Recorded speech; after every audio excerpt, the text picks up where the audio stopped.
Martha didn't even blink. It's gone. And you won't need it anyway. The wedding is off. I felt my pulse in my ears. You don't have the power to cancel my wedding. That smug smirk. I wanted to slap it off her face. David made the call. He's doing what's best. I took a deep breath. Where is he? Busy. I don't know how I didn't scream. I don't know how I didn't break something. But I knew one thing, I wasn't going to get anything from her. So I left. But I wasn't done.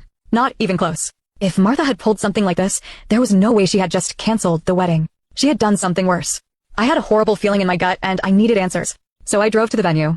And that's when I saw it. Cars were pulling into the parking lot. Guests were arriving. The venue was decorated exactly as I had planned. Because the wedding wasn't canceled. It just wasn't my wedding anymore. I got out of my car and walked toward the entrance. Nobody stopped me. People I knew, people who had been invited to my wedding, smiled at me as I passed, completely unaware.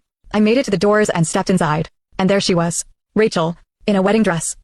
My wedding dress. My vision blurred with rage. My whole body went cold. Rachel had been my friend.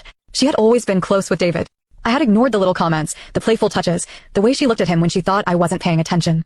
I had been so stupid, and now she was standing at the altar. With my fiancé.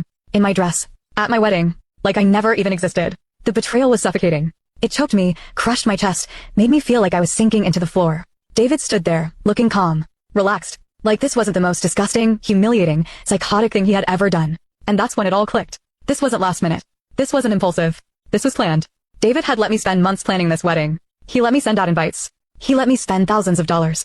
He let me think I was about to marry the love of my life while, in reality, he was planning to marry someone else. He was going to let me wake up, realize my wedding was canceled, and disappear from his life like I was some random girl he had once dated. They were going to erase me. And they thought I would just accept it. They thought I would just go away. They had no idea who they were dealing with. I stood there, frozen. People were laughing, chatting, taking their seats, completely unaware that this wasn't just a normal wedding, it was a hijacking. Martha was at the front, smiling proudly, probably thinking she had pulled off the perfect crime. Rachel adjusted my veil, glowing like a fake-ass angel. And David?